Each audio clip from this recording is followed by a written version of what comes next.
Welcome, and welcome to you as a viewer. Welcome to the Enable podcast. This is a space where women can come to grow and heal and thrive in every area of their lives. I'm your host, Olga Peter, and every episode we unpack and explore the 8 pillars of wellness. Because as you would know, um, wellness is not just about the physical being, but it is also about the mind, your emotions, your relationships, your finances, your relationships, your purpose, and the environment you live in. So here, ladies, in this podcast, this is your reminder that you don't have to do everything alone, and you don't have to feel even overwhelmed, right? We have honest conversations here, and we also have expert advice, and we share real tools that help you to become the most balanced, confident, and empowered version of yourself. So please take a deep breath, relax, and get comfortable, and let's grow together, one pillar at a time. So today, we are talking about the mental health awareness. And specifically, the topic we're discussing today is about caregiving and motherhood, right? The mental health reality we don't talk about. And thank you so much, ladies, for joining us. And thank you, Julia, our expert that will guide us or help guide us, throughout this conversation. And without further ado, ladies, please introduce ourselves. Who are you? What do you do? And why are you here? Mahlase, let's start with you. Okay, good afternoon, everyone. My name is Nosipho Mahlasela, based in the east of Johannesburg, and currently I am running school, a creche. It's called Ikamva Educare Center, and it starts from 0 to 4. I'm raising the kids. I'm looking after the kids. I'm just loving the kids. I have a son. I'm a mother of one. Yes, his name is Ikamva. And I think what I'm doing right now as the principal of the creche comes from my son, basically. So yeah, that's me in a nutshell. So Nosipho is raising a very beautiful son. As she has said, Ikamva. Kamva lives with dyspraxia. Am I pronouncing it correctly? Dyspraxia. And I think she is actually a representation of many of us as mothers that grow mentally challenged. Not disabled, mentally challenged in terms of how his mind processes things. And I think through Mahlasela and Ikamva's story, then we get to have awareness in terms of what is it, so that when we come across our own kids, or rather when we have such a child in our own space, we know how to navigate around them. Thank you so much, Mahlasela. Alice, fit mommy. Tell us about yourself. My name is Alice. I am a mom to two young boys, and I stay with my dad, who has dementia. So that's 3 males in a house and me. I work in the tourism industry as a systems administrator. So I'm just generally working with systems and sorting people's problems out. The same thing I do at home. So other than that, I am I try to stay fit. That's a big part of my life, and so are my boys and my dad. I think your story, Alice, and thank you for availing yourself to sit with us. From seeing you from gym and partaking in the active lifestyle, for me, I see success. I see a very successful person. So, and I know that when we had the conversations and you took me through what you go through, and which you will share, I still see a very strong lady. So well done for everything that you've achieved to date. Because I think with everything, the circumstances that surround it, but look where you are. So thank you. Julia. Hi, ladies. Good afternoon to you. Afternoon. Thank you, Olga, for having me. Mm. I feel privileged to be here this afternoon, and I feel even more privileged to be sitting with these two beautiful young moms, holding so much. And I hope that during our conversation, I would be able to impart some maybe wisdom or how they can find support for what they're doing and going through, and just being here for maybe to have a soundboard, for things they might be grappling with at the moment. So I feel blessed to be here. I feel very blessed, and I thank you for the invitation to be here today. No, I think we are the ones that are blessed to have you here. Just a brief background. So the approach we're going to use today, and I'd like you, Julia, to share with the viewers, the purple tent, the red tent. I was introduced to the red tent and purple tent concepts when I was searching for things to empower me as a woman. So in my search for tools and teachings and wisdom, I came across the concept of the red tent and the purple tent.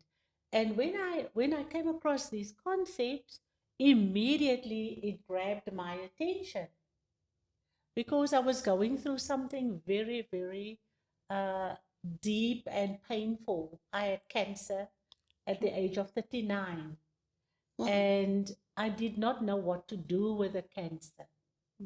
And that is when I came across, because now I was forced out of the red tent into the purple tent at the age of 39. And when I came across this concept of purple tent and red tent, immediately it made me feel I belong to a very special group now. So instead of feeling the loss of my womanhood that I interpreted as a loss, I felt, oh, maybe God wants me now to be among the wise ones. And that helped me to process what I was going through because I was not telling anybody about, not even my parents, siblings, my husband didn't know I was diagnosed with cancer. He only knew when I went in for the operation. Wow. So that was when that concept became my container for healing myself. And what a beautiful thing, when I researched it and went into it, I discovered so much wisdom there. Because in the red tent, it's women still menstruating. Okay. And in the purple tent, it's women that's not menstruating anymore and now moving towards their wisdom. The shift. Yeah, there's a huge transformation that happens when you stop, as a woman, you stop menstruating, right? There's a whole lot happening there. There's a whole lot of hormonal things that starts to work with you.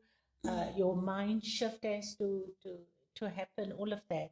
And that helped me to make that transition from not being, in menstruation anymore, but also with the illness. What do I do? Or how do I hold this information as a woman that I don't have a womb anymore? I can't have children. My two girls are 11 and 12 years old. My husband, what is he going to say about it now? A big part of me got lost in that process. And this concept of red tent and purple tent assisted me to bridge that pain. Sure. it's a very powerful concept, and thank you for unpacking for us. I think in the month of the mental health awareness, part of the key, or one of the key things in this awareness month, is the emotions, the self-awareness of the emotions. And Alice, I'm going to start with you. Take us through the emotional component. And I know you are you're a doer. Yeah. You are a get on with it type of a girl. I know. But please indulge us on the emotional side, with you having to do the work that you do at home with dad. Take us through that. Okay. I'd rather just illustrate this through a story I heard from someone else, right? It was actually a lady who has a son with a mental illness, not ADHD, but something else. And then she broke down, and in her video, she was saying, I'm just tired, I'm just tired of this, and how people, she's like, how people expect you to always understand, always be loving, and yet I think it stemmed from the fact that people were advising her in her previous videos of how she should have more patience, etc., etc. And she's like, please don't come to me and tell me how I should be when you have not experienced a day in my life. And even though she was talking about her son who had a mental illness, I was like, this is exactly how I feel. This is exactly. Just last night, I had a call from my father's elder brother and youngest sister. They're the only surviving siblings that he has at the moment. And they phoned to obviously check on him and whatever. And I had explained to the brother how bad it is, but the sister was not aware. And I was explaining to her, this is how bad it is. She's like, oh, I had no idea. And then she's like, no, Alice, thank you so much for what you're doing. We really appreciate it. And, you'll receive your blessings. I hear that all the time. You'll receive your blessings. And I immediately felt so bad. I was like, no, please, don't, I'm just doing the best I can. And don't think that I'm a saint, because I was like, you don't see the days when I run out of patience. And as much as I love my father, you don't see those days as a daughter, I feel so guilty, that yeah, so that was one of the emotions. I feel guilty for when I run out of patience with him. I feel bad, as a daughter, because I'm like, I'm just doing what he did for me when I was younger. Yes. And now I am called to have patience for him, and I can't. It is heartbreaking. But also on the other hand, I'm like, I'm human. I'm a mom, and my kids require so much of my time and my attention, and I only have so much of bandwidth, So in a day, I also get frustrated because I'm like, I'm dealing with homework and boys who need my attention, and I have to take them here and there. And then in that day, my dad will do something, and then he actually also gets frustrated that you are not giving him that attention.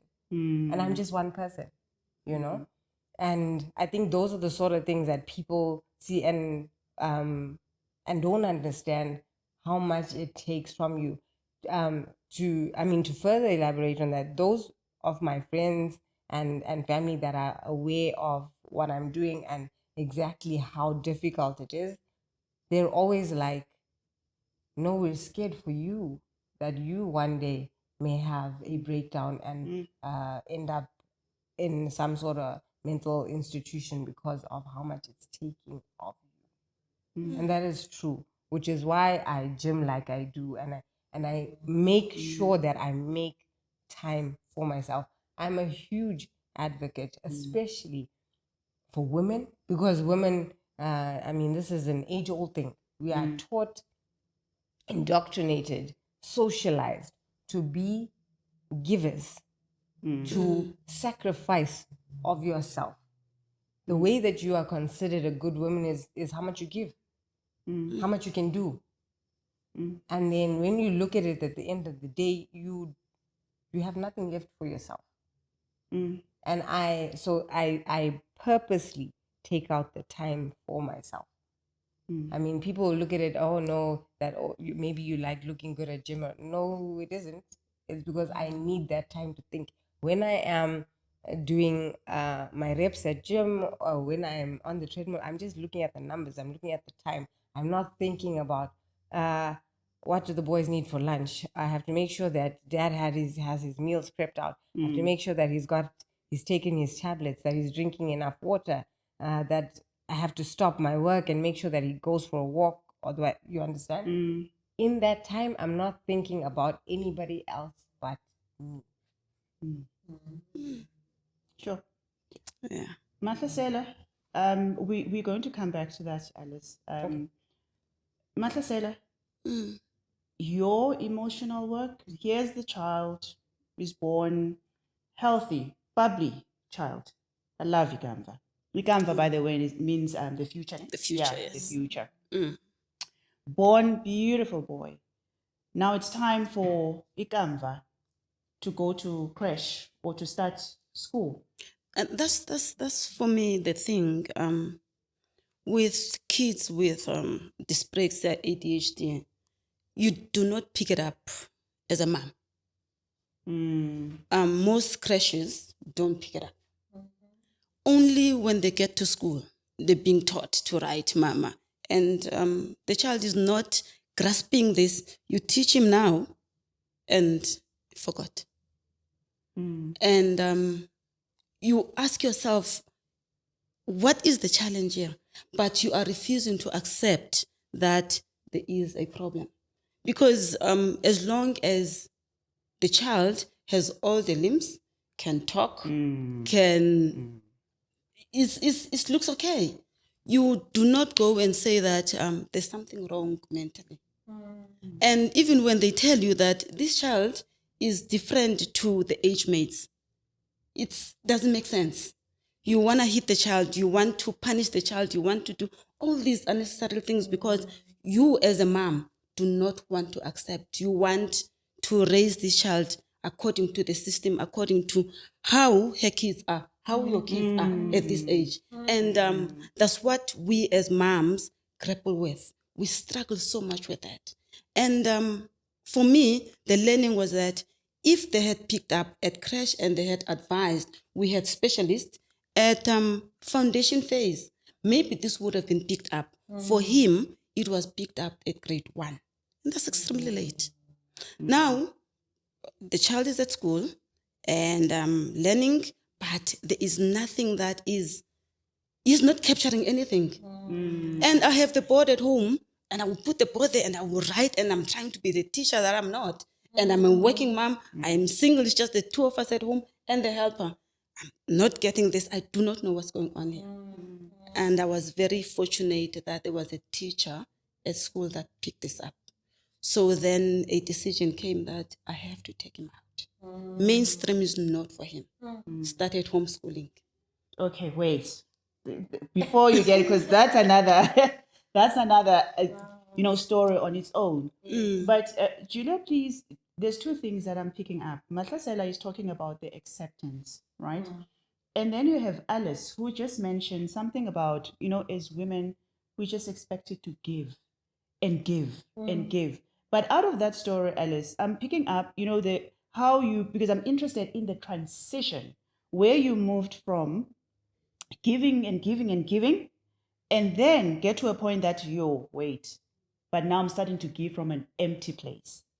And then started, because it's a transition. It's we don't get there easily like that. Something has to happen. Julia, can you just tap in there? I think more from the acceptance part, with the work that you do, the acceptance, because Mahlasela, it is a huge stumbling block in our lives to accept.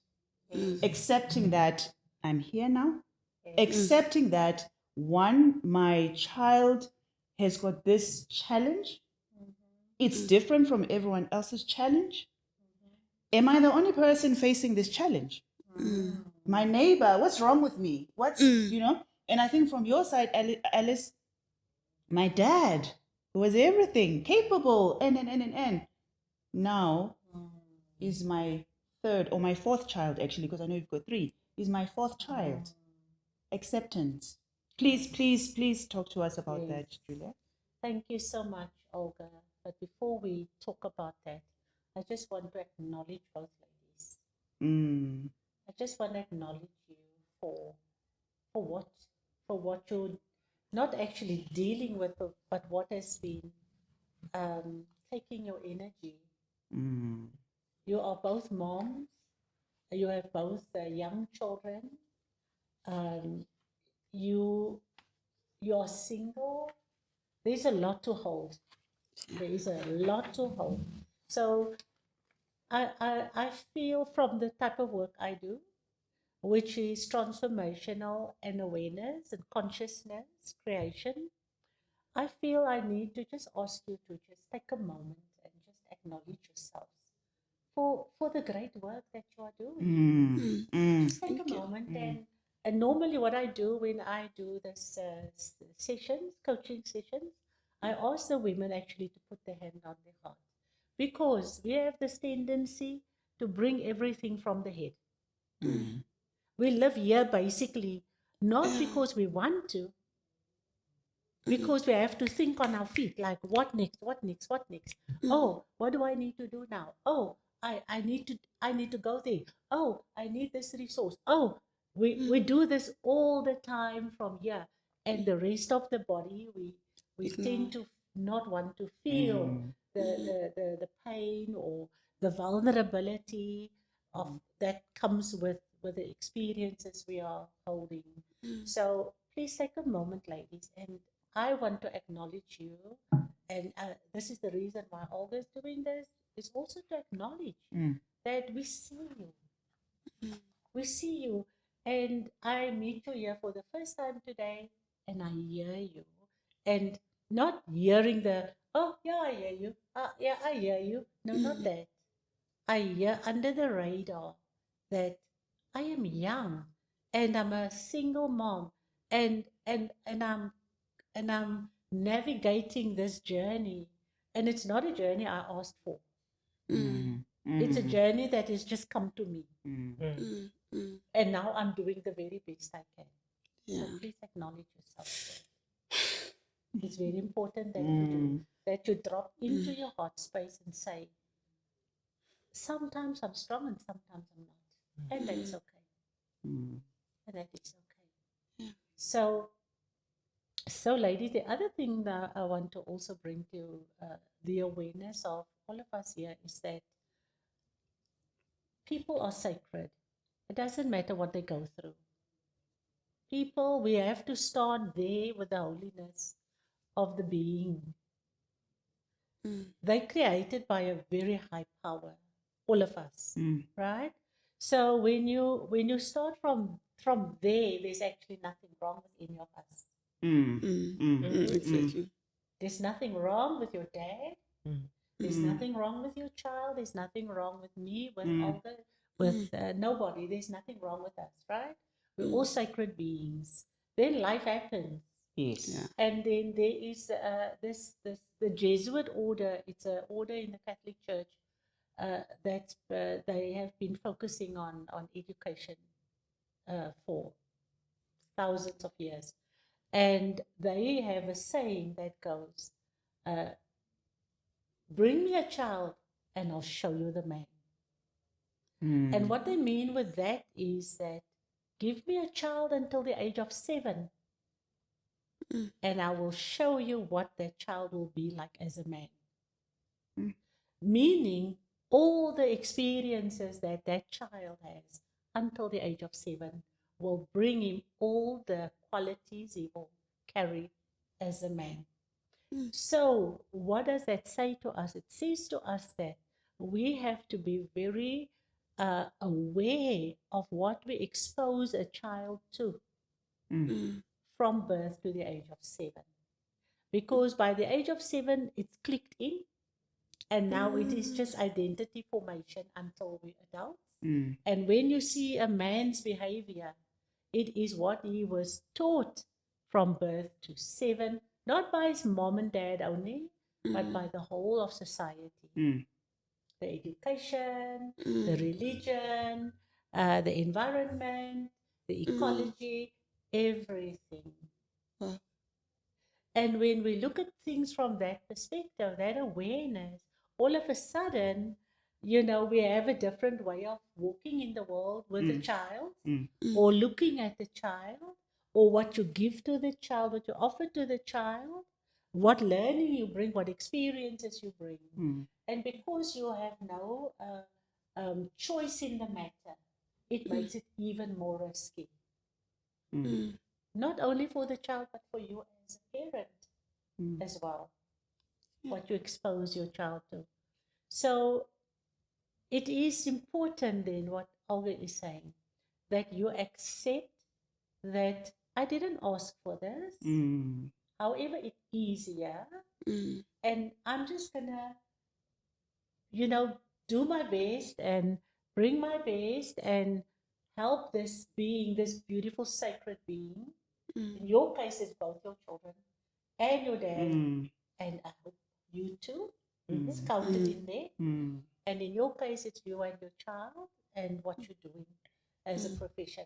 So that acceptance is very important. That I accept this is what is in front of me. I accept this is how I'm gonna approach it. This is what I can give.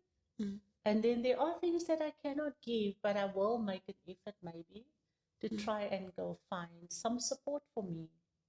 So that all of us are held in a container where there's Into love, the purple and tent.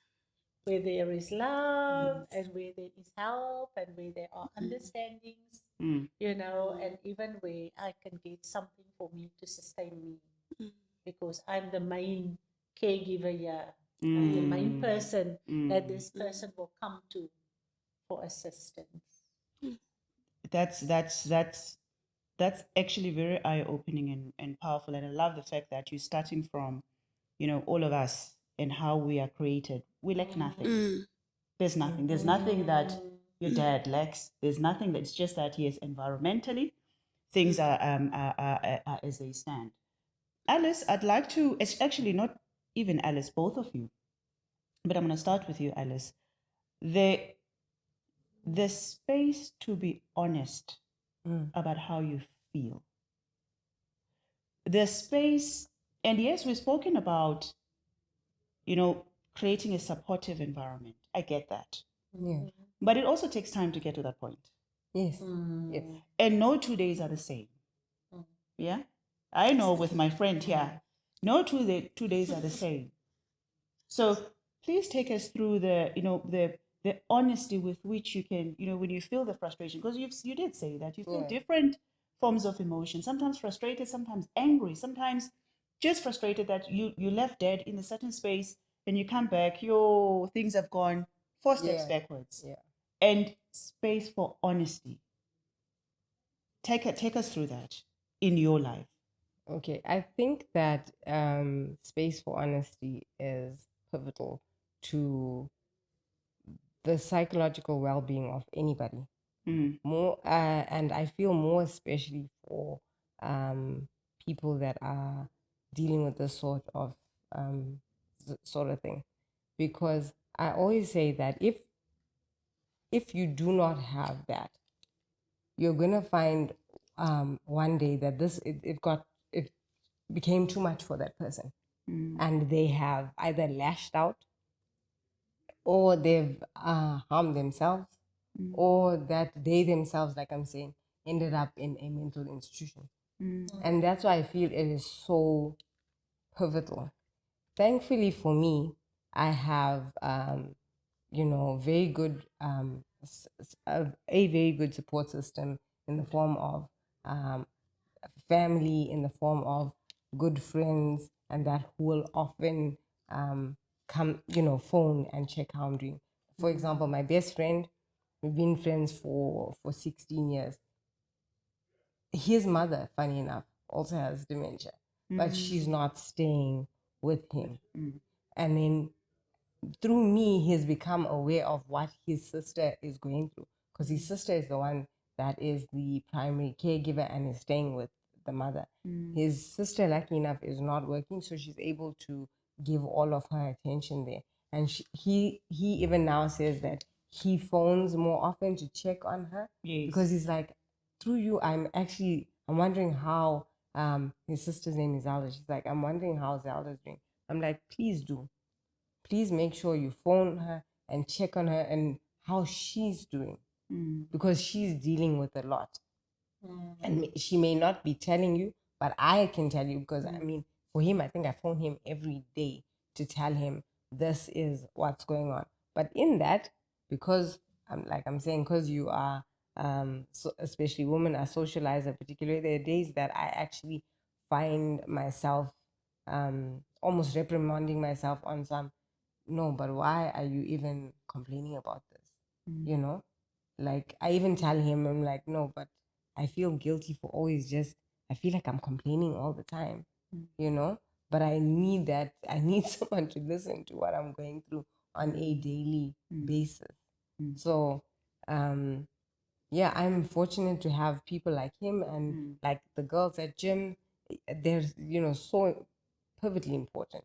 Where there was one day that my dad, someone allowed him to go out the gate, and I don't know how, who it was, but I quickly realized that no, he's not walking around the complex. There's because that's the other thing. Everyone in the complex knows, because I've sent a message and made them aware that if you see this gentleman, please don't give him anything. He has a home. He's fine. He's just forgotten. Just send him back, so everybody knows. And then he got out, and I realized no one on the group was saying that he's there, so he must have managed to get out. I immediately called one of the ladies that I train with, and she got into her car immediately, and she started searching from her side coming, and I from my home, the opposite area, and she found my dad, and she brought him home. You see, so that is so important, not only for like support like that, knowing that I can phone someone and they can assist, but also that when you're having a bad day, that they're able to listen. There was also another day when my father's dementia first started. He had not been diagnosed yet. And I was supposed to have picked him up from Park Station, because we stay in KZN. He had traveled home, and I couldn't find him. And then obviously I was like, it's like when something happens to your child on your watch, it's like you feel so guilty. I'm like, how could he go missing when I was supposed to? So we looked for him, couldn't find him. And like after a day had passed, I realized, no, what if this is Joburg? He could be anywhere. And that was so it just took its toll on me. Monday had come through, and I couldn't work. And So sorry. So you went to fetch him at the park station. Yeah.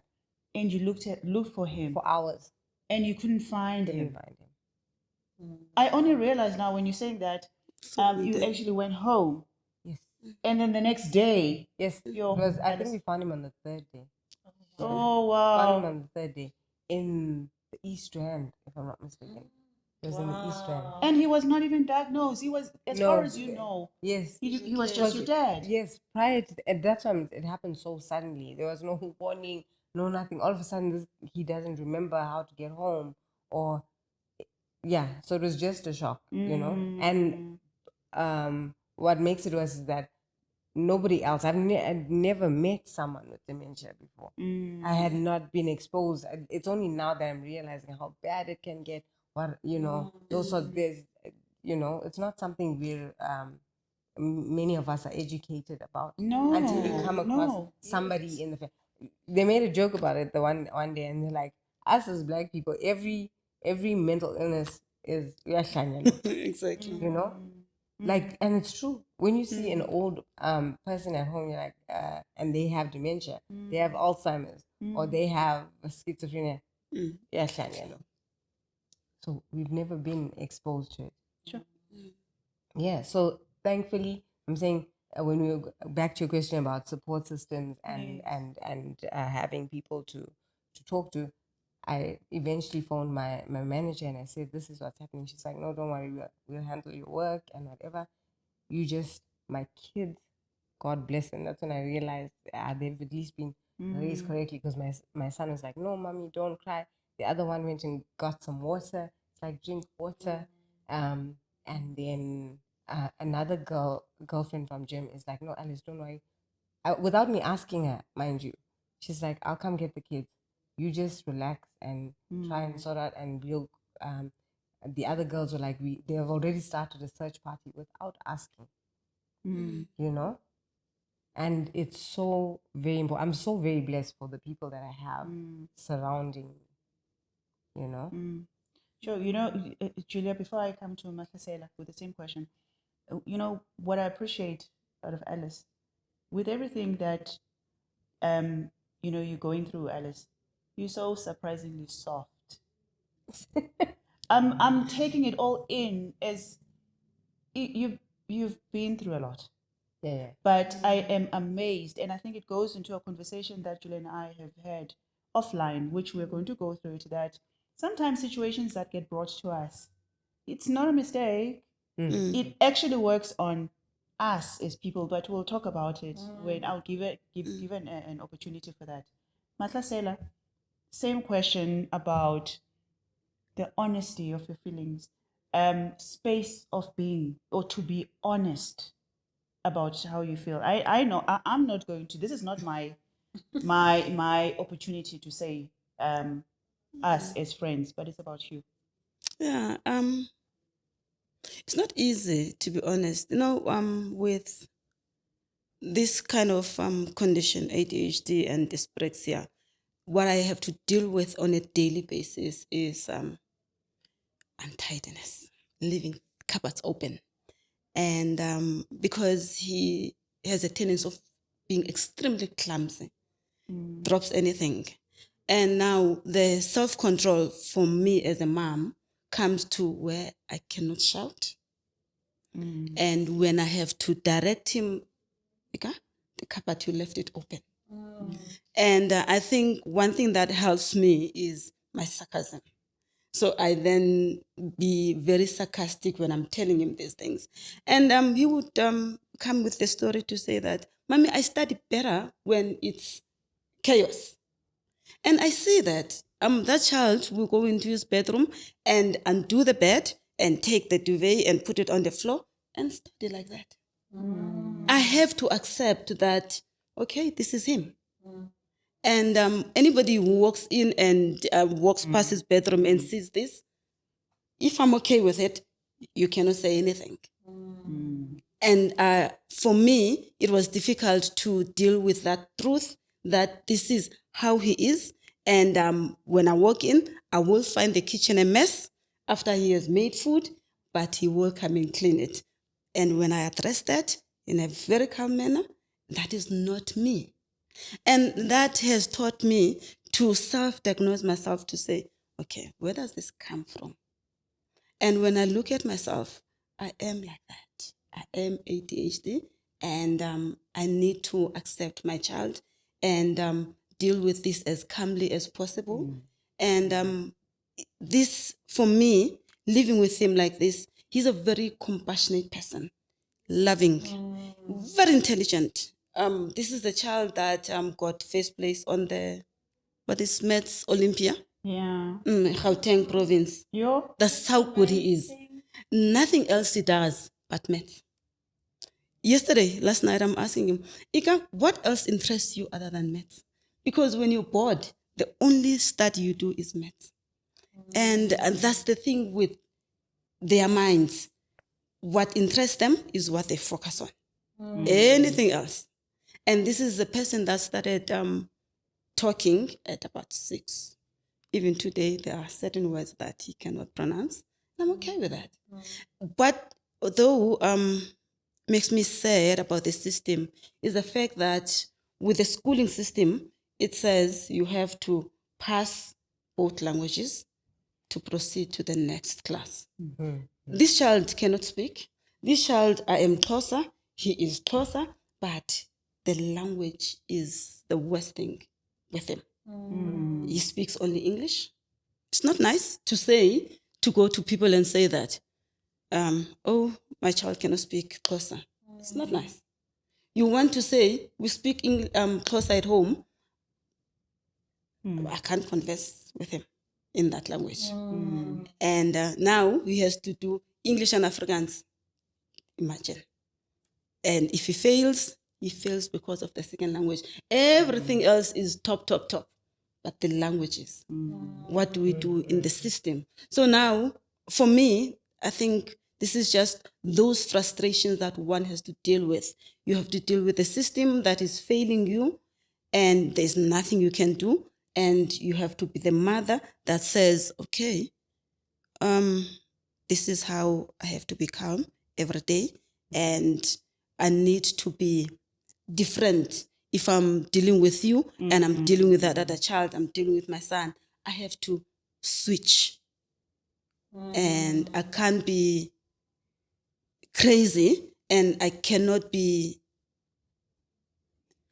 wild. I can't be constantly shouting, because the mind is his mind, that's what I care for, how he's gonna respond. Yes, he can be upset, and he's got temper that is very far, but you cannot push him, because I watch that. So you become that mom that watches everything. Yeah. So my time is then where I say, I pick up the phone, I call her, we talk for hours, and I have to narrate everything that I've gone through, and she's gonna answer her own way, where she's, Olga is my best friend, and she's got this way when I talk about this child of asking me questions that I think they're stupid. And then after that conversation, I think about this thing and say, okay, I didn't look from that angle. Yes, this is what I did not touch. Maybe I did not think of this. I thought it was not important. But now after this call, it's actually very important. Let me go to that door and see how much help I can get. So that support is very important, because with the family, as Alice was saying, with the family, when Black communities, there's so many mental challenges that we're not aware of. So now with your family, you have to explain that, yes, he's tall, yes, he's 16, but he was diagnosed 3 years underage. Therefore, he does not process things the same way as the age mate. And it's not easy, and it's not nice. You do not want to find yourself in that situation. But yeah, it's interesting. Life is where God has put us. Yeah. I think there's a thank you, ladies, again for sharing. There is sadly, I can say within the Black community, because I don't think I can extend beyond that, but the whole concept of stigmatization. If we talk about the ADHD, ADHD has always been there while we were still young, but it's just that we were told, hey, come up and go outside, go and play with other kids, because the parents, would never be able to deal with this child that goes all over the show, all over the walls, and. But let's bring it in this day. And Julia, this is where you come in, that there's a lot of parents my age, Matasela's age, Alice's age, where they know the truth. They know that, look, what I'm sitting with now, meaning as a child, this is a challenge. So they're being honest with themselves. That's why I was asking about the question of honesty to other people. Because yes, I can have the honesty within myself, but not necessarily with the rest of the world, because I'm going to be stigmatized, right? And as a result, I tend to block in terms of solutions. There's remedial schools. Yes, I hear Matasela saying that, she's been failed, but there was a process even in getting to that, without necessarily going in detail. There's a process of getting to the fact that, look, the best route is to take a child to a remedial school. That is the best route. However, Olga of this day, I'm not ready to be associated with driving my child to that remedial school. Mm. So what do I do instead? And I've seen this across different situations, where as mothers we say, oh, there's a private school. Yeah. There's a private school. Let me take my child to that private school because there are few in a class. Mm. So he's going to get the attention. And even in that, and I've seen mothers where they get to a point where now they by the time they get the results that they were not hoping for, and they become stuck. And then they actually go so deep in depression, because then the conversation that surfaces is, I've done everything that I could do for this child. Yeah. I don't know now what I need to do, whereas they know. So that's why I am bringing it from a point of the stigmatization.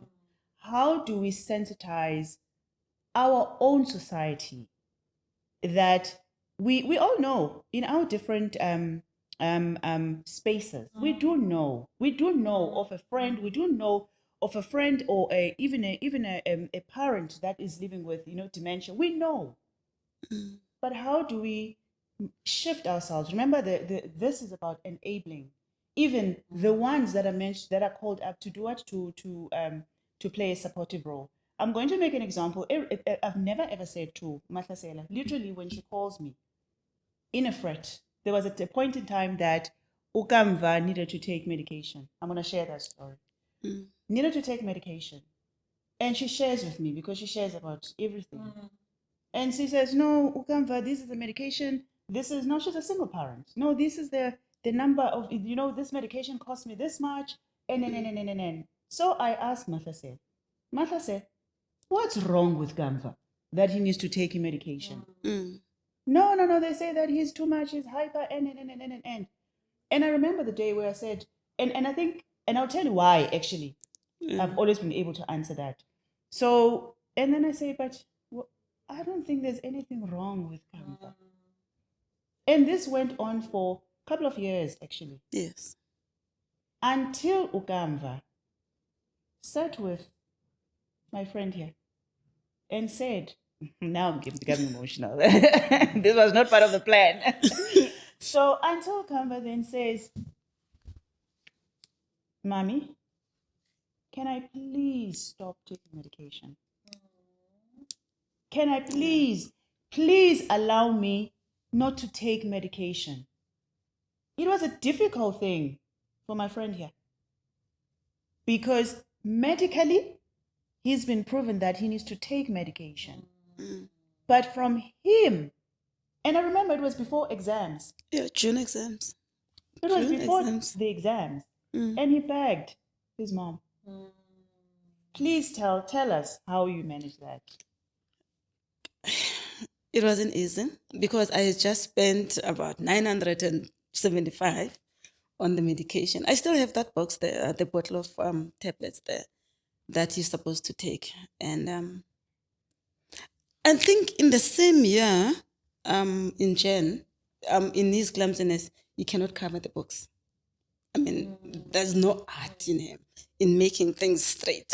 So Jen, I took him to her, and then they're teaching each other to cover. I don't know what conversation they were having because I leave them sometimes. So in that same year around June, because at one stage when he's doing the homework, even weekends, I will make him take this medication.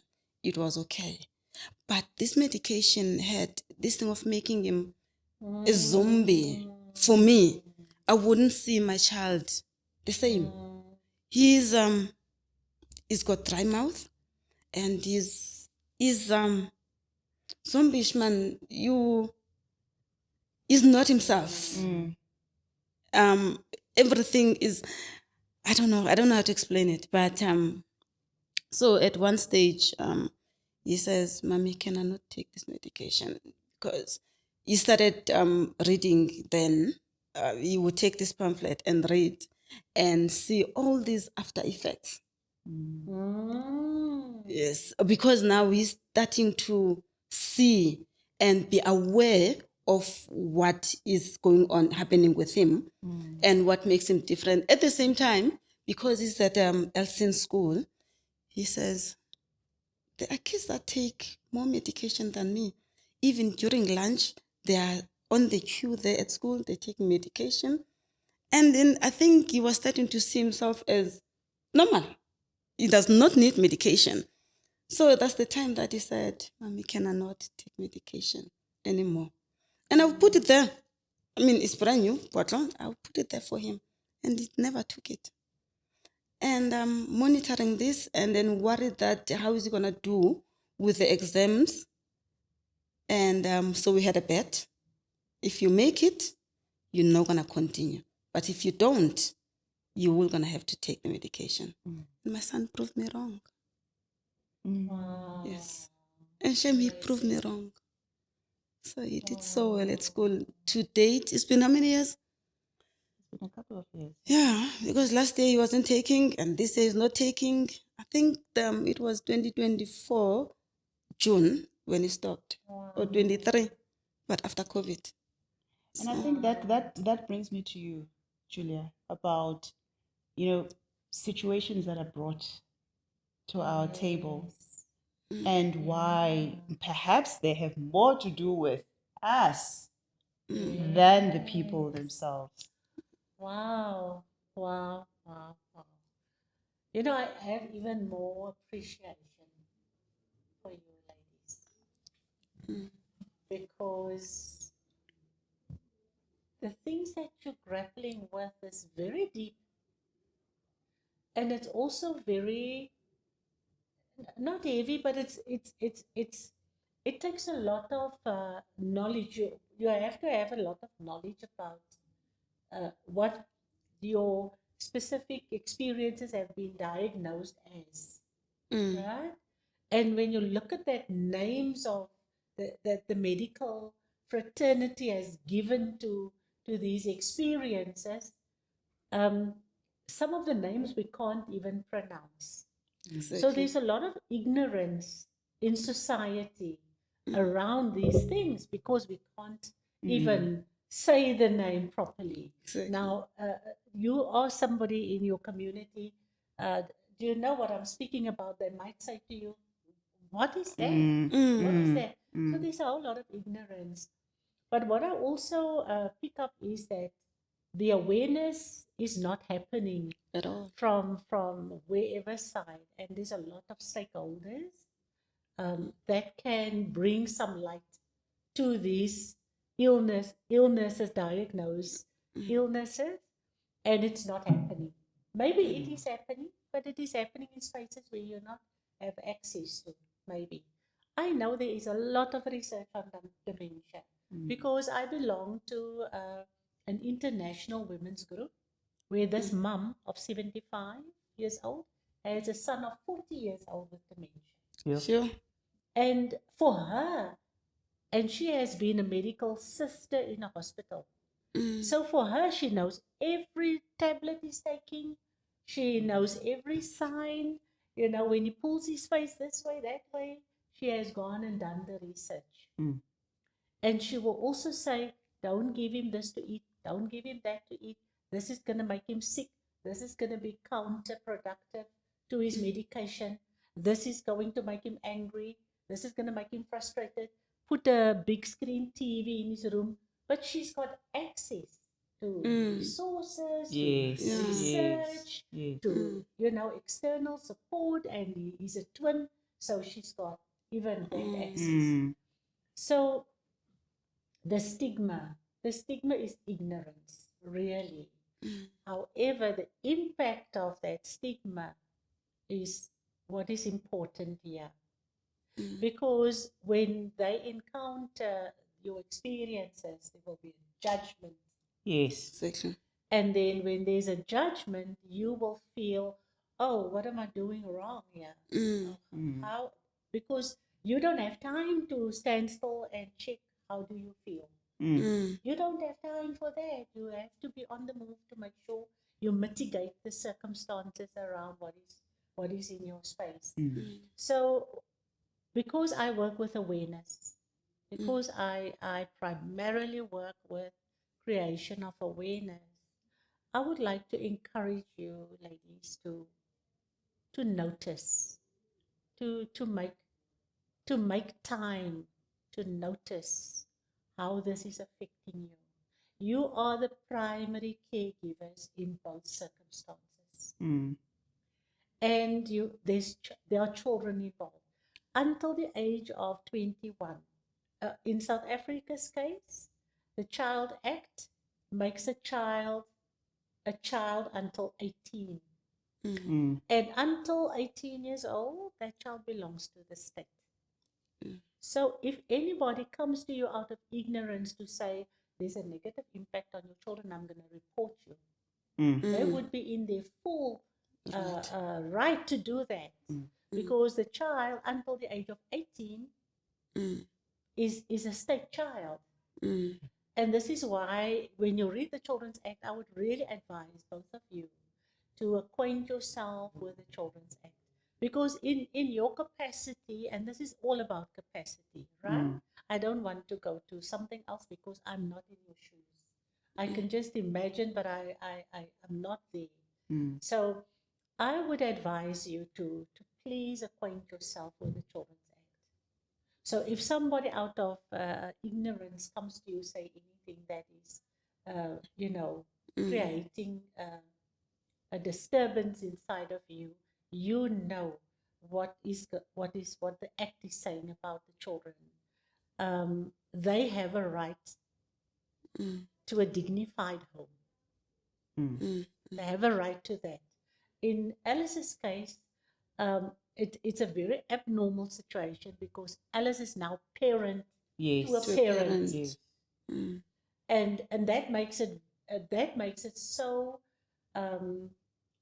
it's very difficult, Alice, for you to explain that to anybody because you didn't ask for the situation to happen. Look at the trauma you went through, looking for your dad everywhere. That trauma has to be mitigated by somebody that can say to you, Alice, you know what, there's this, there's that, there's that, there's that. Don't just rely on your network. There is a governmental network also that you can tap into. And maybe I can assist it, or Olga can assist for us to help you find those governmental networks for referral, and then you can consider this. I can use that. No, that I can maybe consider. This is a possibility, because your situation is very, very different. Nobody can tell you how to feel. Nobody can tell you what to do. Nobody can tell you how to approach your dad, because there's a basket of emotions there that only you know in your quietest moments what you're feeling. Only you know. And I take my hat off to you for the way you are navigating that. But I also want you to pay attention to the risks to your family life. Yeah. There are huge risks to your children because their grandfather is their root. And our grandfather's role is abnormal. And they parenting grandfather. And looking after mom. And they parenting mom. Mom, before the situation is forcing them to become adults before their time. Yeah. So when we look at what I said earlier, give me the boy and I'll show you the man. Yes. There's a recipe for them that is so abnormal to what is supposed to be happening. And no fault of yours, Alice, please. No fault of yours. I want you just to look at your boys and say what because when you had those babies, every mom's thinking, I just want the best for my baby. I just want the best. I just want my babies to grow up and become the best they can become, right? And I'm sure that is still in you. That is still there because you can't erase it from a mom, right? However, the situation is just a bit different. And my awareness creation would be to, Alice, whatever you can do to source more support for you, please do that. Even if you have to ask Olga and me to assist you, or anybody else that can, because this is trauma. When you have to parent a parent, that's traumatic. Yes, yes. Because it's supposed to be the other way Other way around. Exactly. right? And I'm sure your dad is very important to you. I'm Yes. sure of that. And it's important to your boys. Yes. However, you also have a life. Yes. You have a life. And nobody is brought to this planet to suffer. Nobody. You're not here to suffer. And your boys are not here to suffer. And neither are you, is your dad here to suffer. So if that, and my tool that I use in my work is attention. Attention. Notice where you put your attention. And there is a principle that our attention has to be on us first. You know, if your cup is empty, you have nothing to offer your dad. And you have nothing to offer your boys. So Alice's cup has to be running over so that they drink out of your sources. Right? So Alice, I'm offering this with love, that make sure that your attention is precious. It is noticing everything. And if you could be the first in that noticing, that would be first prize. That because if you notice, oh, my energy is low today, I don't have much to give today. I need somebody else to take charge today, and then do something about it. And you're already doing a lot. However, I just want to encourage you to take this tool of attention and noticing, and then deciding. And the second choice, then the second principle is intentional choice. Yes. What would then be your intentional choice after you've noticed what is going on? Whether you've noticed your boys, whether you've noticed your dad, whether you've noticed the cleaning lady, and then there's an intentional choice to make. Okay, this is what is going on. This is what I'm choosing. And that puts you back into the driver's seat. You see? Because once somebody else makes the choice for you, you will feel powerless. And then you can't think straight, oh, what can I do right now? So it's very important that I'm just importing those two tools for now, because this is not a coaching situation. You are mitigating trauma. That's what you're mitigating with your dad. Not your boys, but with your dad. But now the situation is impacting them as well, and yourself. And as much as family is helpful by phoning, that's not help. They don't live with that. That's not They don't help. live with That's not help. If your dad wakes up in the middle of the night and he doesn't know where he is, and you have to wake up out of your bed in the middle of the night, and the boys hear that or whatever, but you have a meeting tomorrow, you have things to do tomorrow, you know, it is trauma. It is trauma that's happening to you. And it is trauma that is happening to not even teenage boys yet. It's babies. It's babies. And I'm gonna leave it there for now, but I just want you to know that this is a capacity problem for you.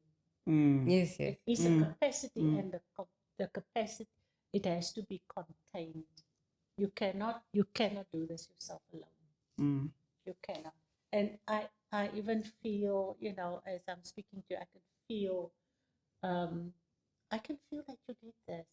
Yeah, no, She no. does. I really feel It is. I was actually having a conversation with Olga. I think, and especially, there's a lot to it. My dad has sacrificed a lot so that we can be where we are, you know. And I mean, obviously, for that, I love him and I respect him immensely for it.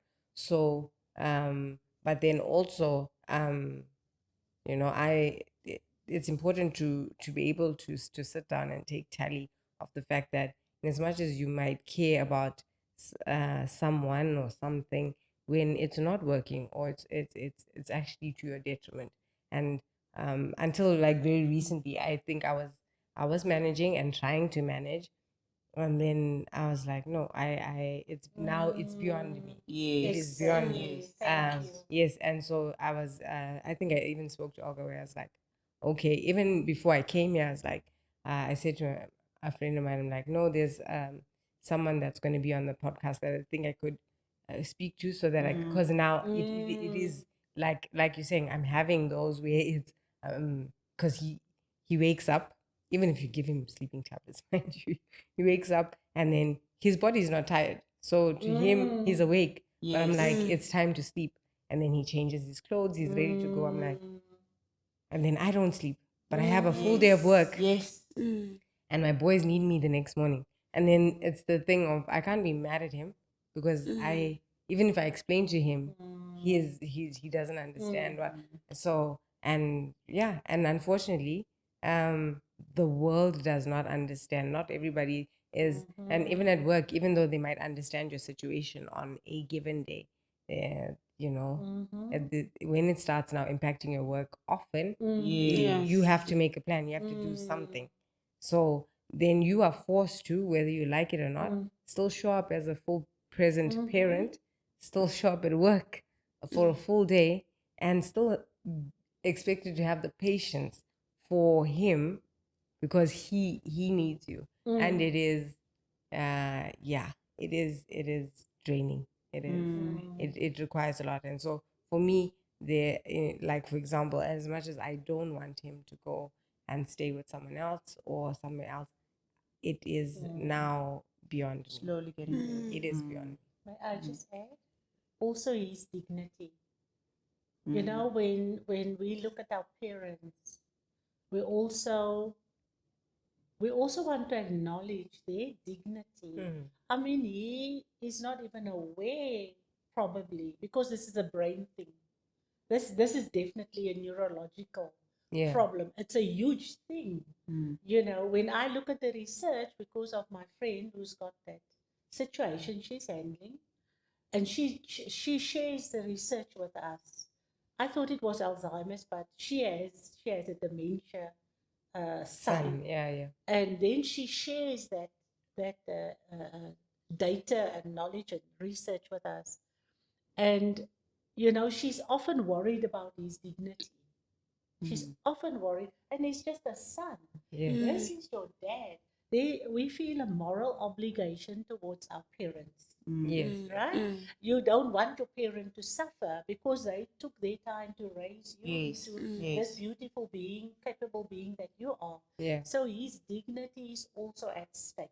And then when his dignity is at stake with his grandsons, it brings up other kind of vulnerabilities for him, but also for them, and for you watching it. You know, so thank you for saying those things, for naming it the way you're naming it, because this is not easy for you. I acknowledge that. Olga acknowledges that this is not easy for you, and I thank you for naming it and for being so brave.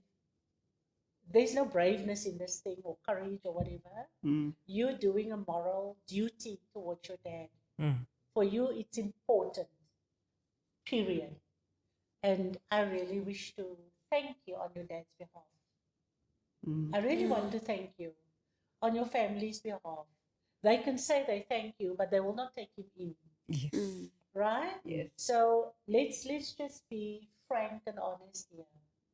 I really want to thank you because it's your intention is pure, and it's an intentional choice you made. However, it is at your cost, and it is at the cost of your two boys and family life. I've got a perfect follow-up question to both of you. No? Both of you. So, if you were listening, you would have heard that it's two single moms, right? And I'd like to table the question of relationships, and Julia, I'm specific, relationships with the other gender. especially, right? Especially in light of, the circumstances they live with. Because as much as we've spoken about the society as a whole, in terms of how they stigmatize and everything, but here they are, single ladies, part of their, taking care of self is also relationship, meaning romantic relationship, a relationship with a male. And how has been, and I'm going to start with you, Matase. Yeah. Oh, may I just say something to complete the loop for Yes. for Nosi? I also want to acknowledge you for the way you listen to your boy. Yes. You know, Yes. it is so easy for moms to know best. Like, oh, I know best. I know Yeah. what you need. Don't you argue with me. You will do as I say because I've had it, and we are becoming so full of the care that we have to give that we forget that this is also a human being Yeah. with dignity, Yeah. right? Who knows what he's feeling every time he takes that medication. He's aware. That's the awareness I'm talking about.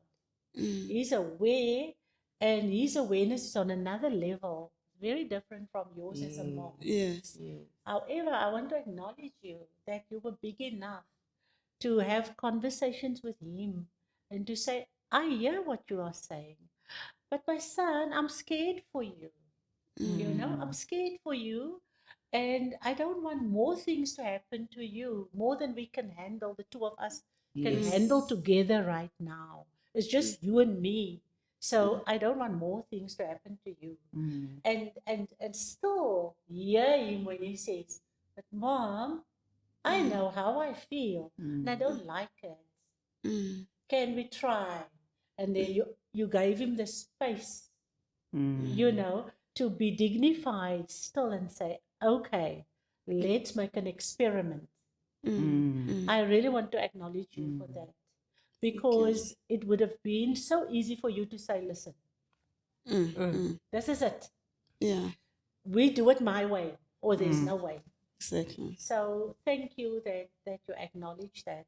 And I also have a client whose child is there, and she took the child to a technical school, and the child is as happy as you can, because again, it's a neurological Yes. experience for them, where they are more technically inclined with mathematics and science and all of that than they are with creativity or order, things like that. So just again, the attention and the very precious noticing. It's something society does not encourage for us to be quiet, stand back, and just notice. And then come back and intentionally make a choice. Yeah. Society doesn't encourage that. It doesn't. It encourages noise and, running around and busyness and finding a solution. But it doesn't encourage us to stand back and say, let me just observe what's happening here. And then come back, and with my intention, I'm going to make a choice. Yeah. And then accept that that was the right thing to do. Yeah. I am proud of you, I must say. Yes, back to my question. Back to my question. And I think it's a very important question, because sometimes we accept things because of situations, and we say that, no, maybe this is my life. I think we spoke about it earlier. Maybe this is my life. I'm supposed to be single. I'm supposed to be, because no person would ever understand this. Yeah. And it actually goes back, and I really do not want to take, to answer it for the two of you in your different circumstances. But how do you navigate it? Because yes, we're dealing with someone who, I see these very pretty ladies there on the street. I don't know what they've got back at home, right? And really, here you are, you're exposing your partner to this, they get a shock. Take us through what you go through, and how do you navigate really around it? Asham, it's not easy because think first and foremost you need to find you outside the child and to say, okay, I need my own happiness. I mean, one of the reasons I play golf almost every Sunday when there's nothing else to do. Okay, nothing important to do. That's what I would do. So with the partner, you want to fall in love because it's a beautiful thing to be in. And the most difficult part is to introduce the person to this child. One, is this person truly going to be here forever? I mean, the dad is not here right now. So I have to find someone new. And will this person accept my child? Will my child accept this person? And if this person leaves tomorrow, how am I going to explain to this child? Because this child now becomes your parent. I mean, I remember my mom used to say, you will not introduce me to any boy. Otherwise, the whole community will end up knowing me unless this person will be their husband. Only then you introduce the person. So now those lessons come when you look at this child, because this person must not come and turn the child's life around, because this is your important person. You brought this person to this world. So it's your duty as a mom to protect this person. Now you bring in someone from outside. You do not know this man.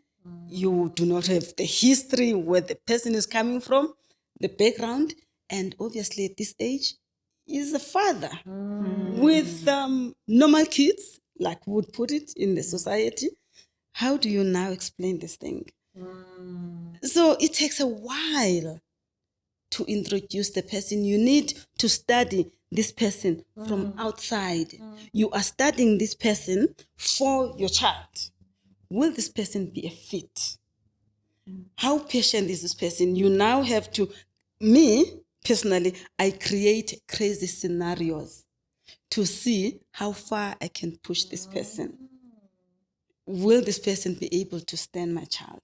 So you introduce your child to the person before you literally introduce him as the personality. See, you have to teach that person how your child sees things, because now the stigma part comes in to say he's gonna judge, he's gonna say I brought the child up to misbehave, to not be able to do certain things, to ask wrong questions, because he does not have a filter. That's the worst thing. Now he comes and then you introduce, and then my son will ask embarrassing questions. Now it then becomes important for me to prep him to say, my son does not have a filter. Please be aware.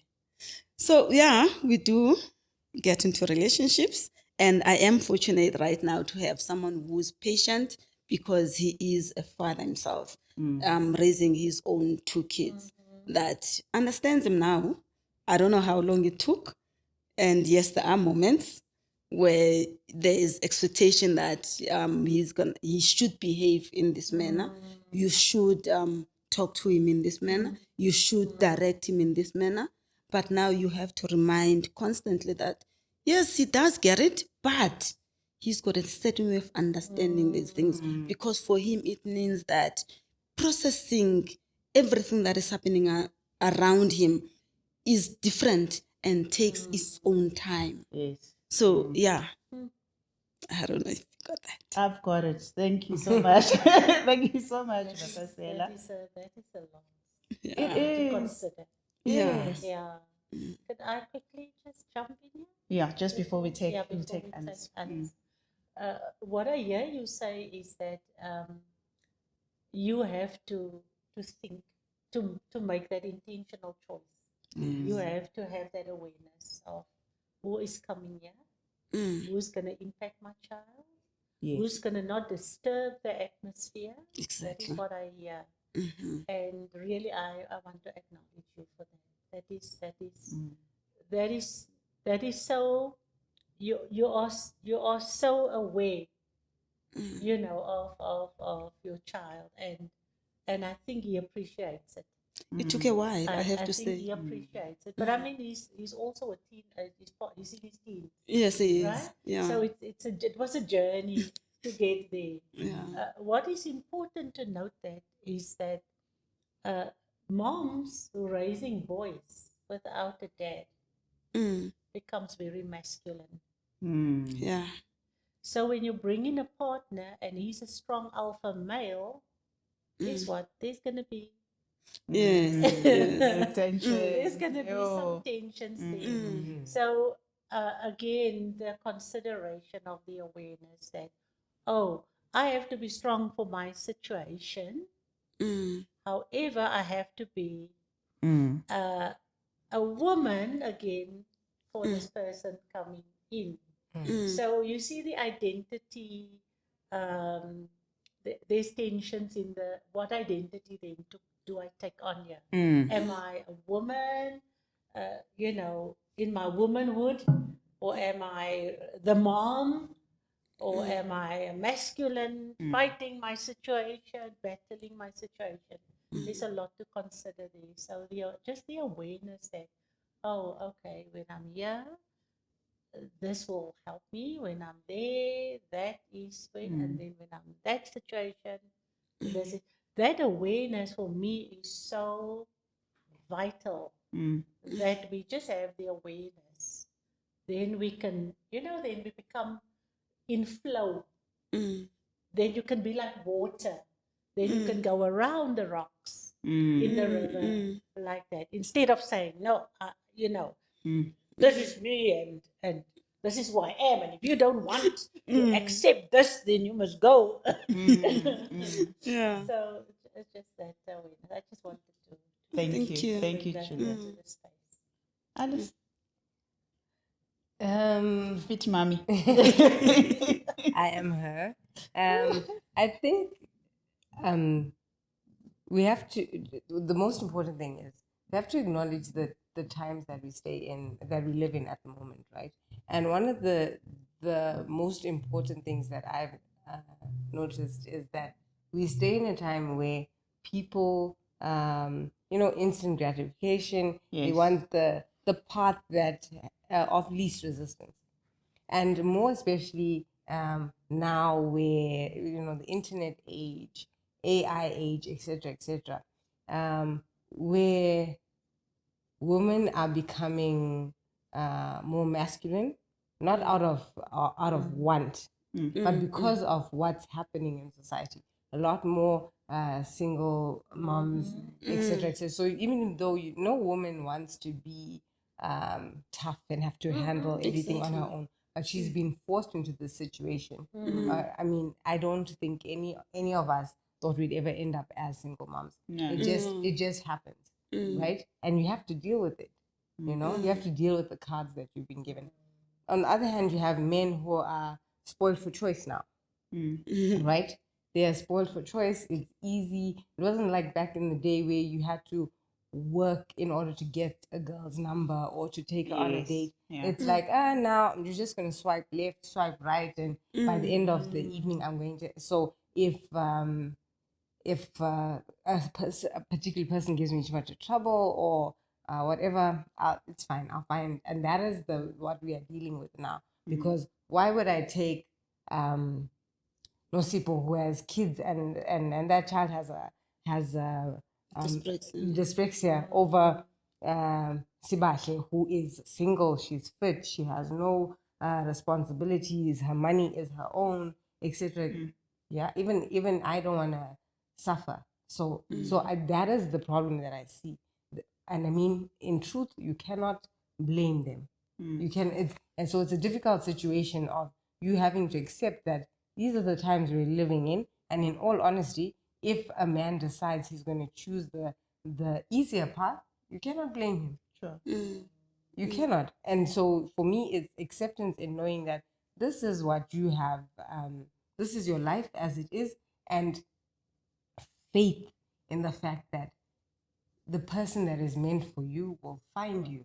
You understand? Otherwise, you're going to walk through this or navigate this life thinking, oh, why me? And these guys are missing out on a good person. Because no, have faith in the fact that God saw it fit because you are able to handle it, and He'll definitely send you a helper that is who will understand. It'll take time, but that'll happen. You understand? Otherwise, yes, it's we cannot be mad at men for choosing the way that they choose. Sure. You know, just like us, once upon a time, we chose our partners and didn't choose somebody else for whatever reason, right? So that's the way that, but it is particularly difficult as a single mom, and then also when someone is like, so you live with your dad and your boys, you know. So it's like, because it's bad enough that you have kids, okay? So there will be sometimes that you might be on your own because they go to their dad, but I'm never alone. Yes. Because on my days that I don't have my boys, my father That is is still there. there. And a lot of guys choose not to deal with that.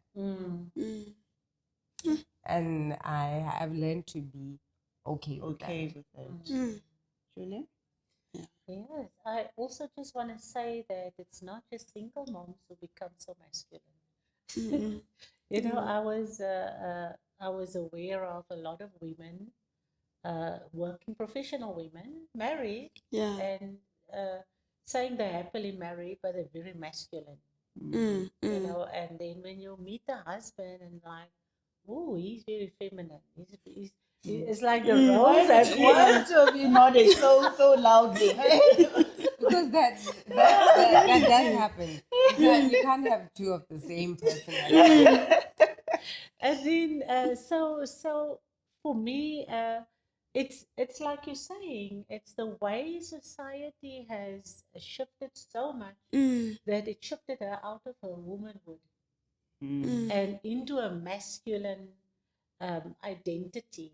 And then how the men, and I don't know if you've noticed that the older men get, even they get even boobs.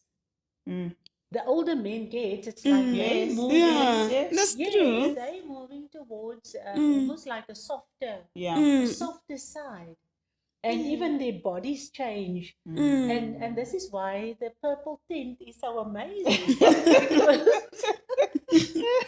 because it's like nature is saying to the older woman, I'm going to stop your menstruation now so that you can start enjoying the second part of your life, because the first part was just having babies and taking care of family and all of that, and now I'm going to give you a second chance.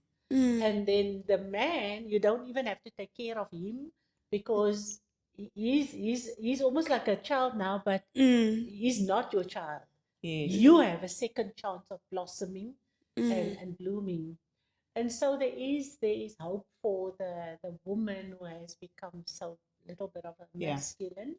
There's hope for her that in a second after menstruation is over, she can come back to herself and look after herself, tend to herself. And also you can see in the age paradigm, more or less, that by the 50s women start to become very chilled and calm, and like, nah, I've got this. And they're not worried about this man so much, or the children are grown up and so forth. Again, it's the awareness of where am I in terms of all of these dynamics that's happening in my life.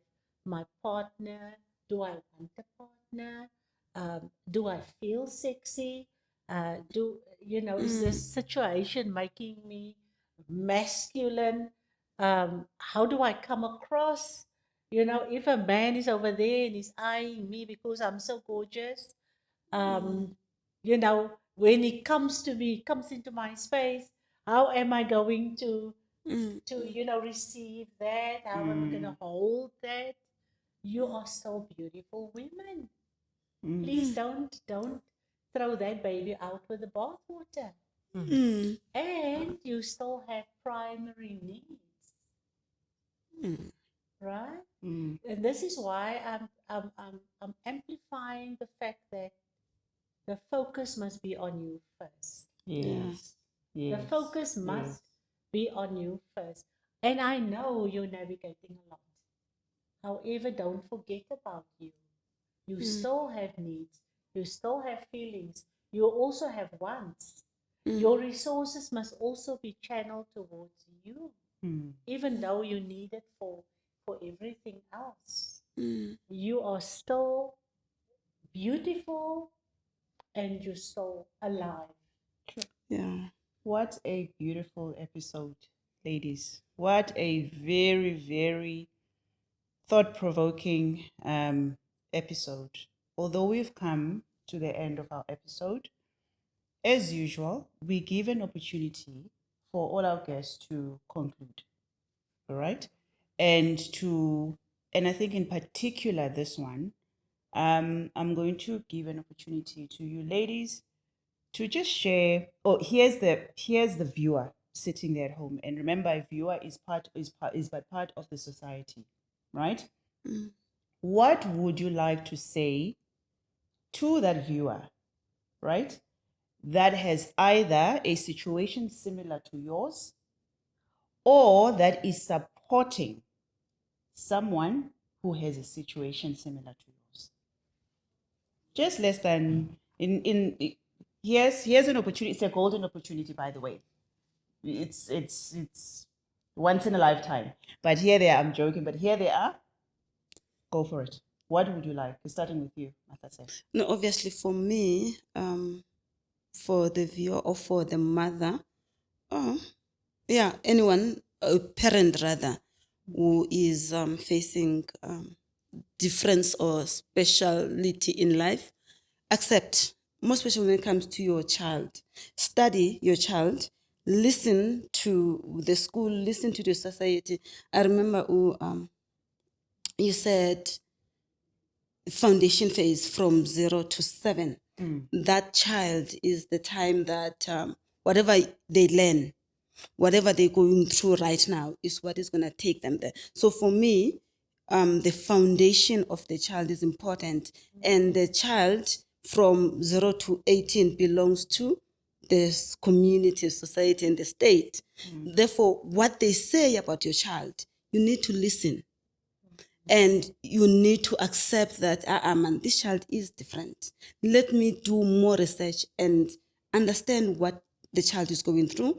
Because what I've learned, me personally, is that everybody is different from the other. Shem, we are not the same. Yes, the system says they must grow up the same. And they expected to do the same things. It's like tax. We all must pay tax irrespective.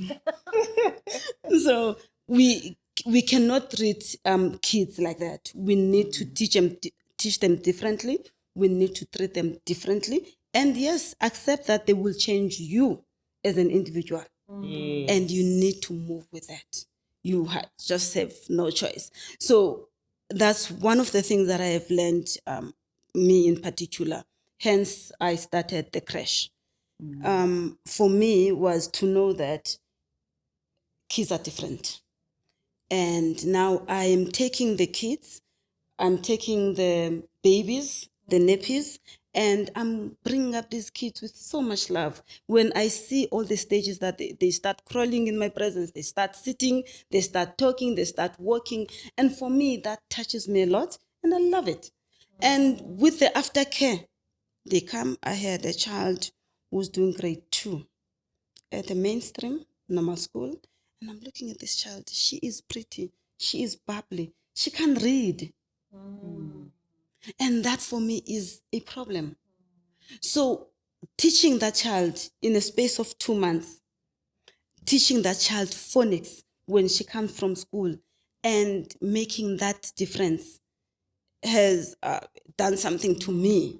And that comes from the fact that to say that, yes, this child is doing grade 2, but this child is being taught the same way at school. Hence, the child cannot learn because we treat them all the same. There are 40 in the classroom and then we teach them ABC, and then we expect her to understand. But you need to teach them differently. So mine would be, you have to accept the situation that you are, and that you are very special. Being special does not mean you are Disabled. disabled. It definitely does not mean that. It just means that you are an individual with your special characteristics, personality, and everything, and you have to embrace that. So treat and teach your child differently, because it begins there, and accept that. Yeah. Thank you. Alice? If I had to conclude, I would say the the one takeaway with this would be patience. Patience in with not only the person who has that dementia, because it requires a lot of patience and understanding from others, but patience with yourself. In that, when you do not understand something, or you lack the ability to be empathetic towards the person suffering from this illness, be patient with your, because you have never experienced it. That person also, they're this thing is new to them. It's new to them. So both of you are trying to navigate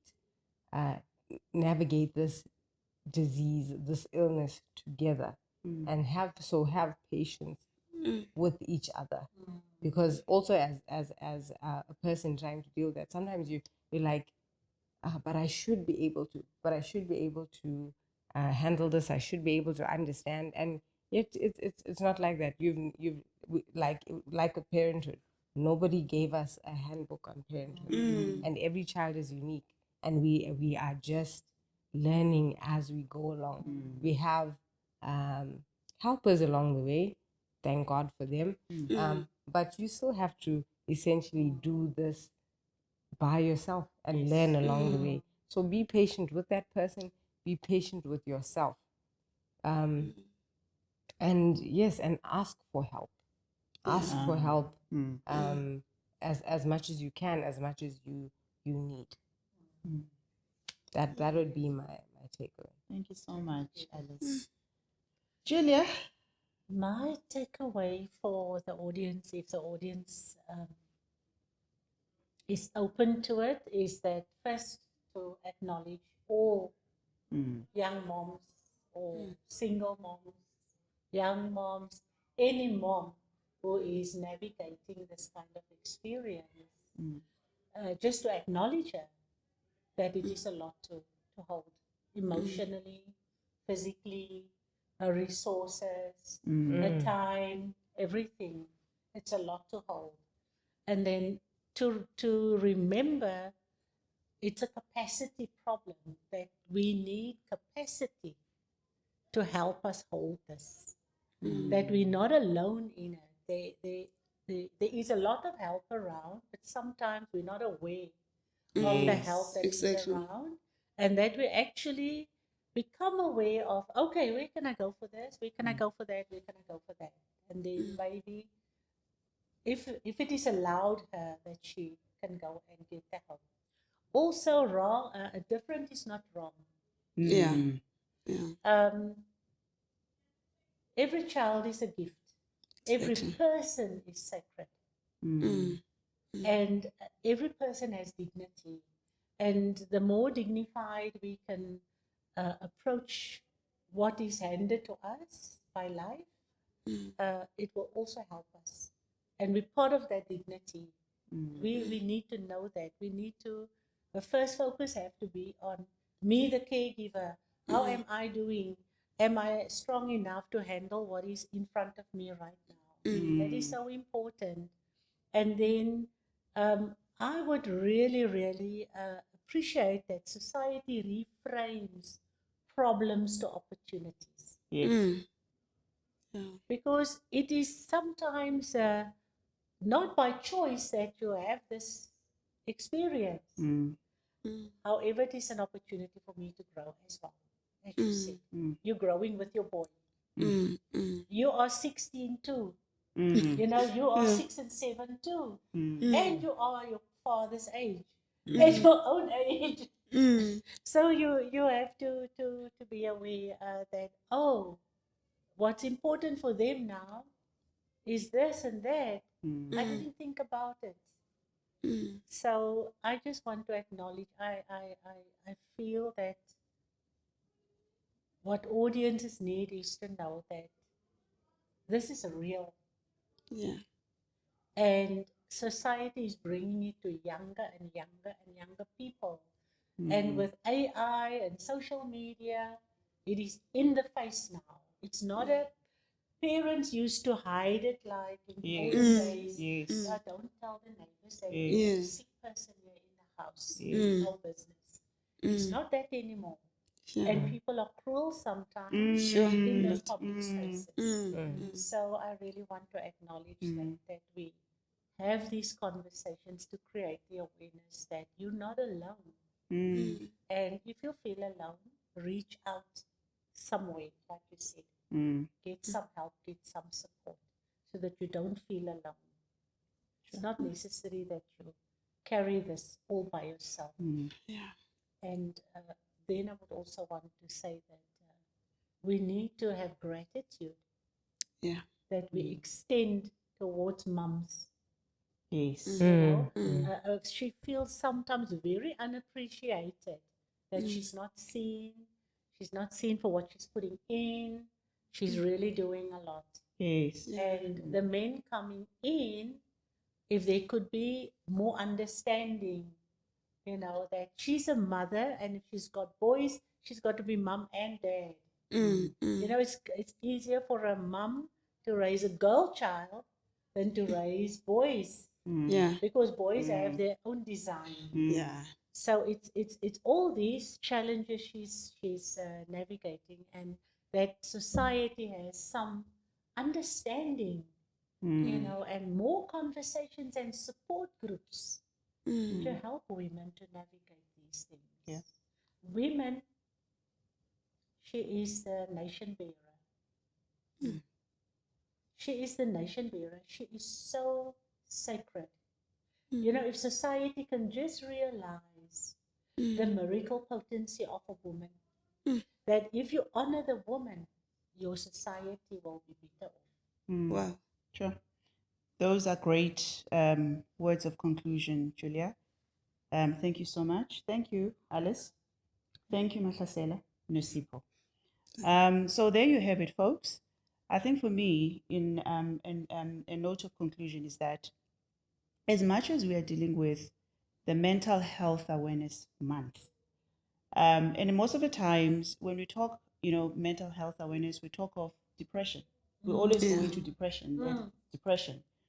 But from my takeout from today is that actually depression stems from not being self-aware.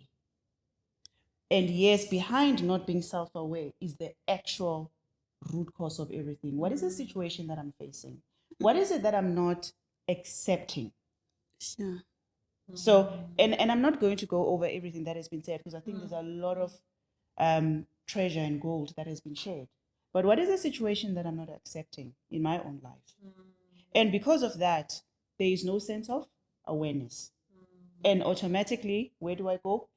Straight into depression. So for as long as in our conversations we deal with the symptoms, but not the root cause, which ultimately boils down to what you've said: acceptance and the awareness, and the self-awareness in terms of where am I in all of this, emotionally and everything else.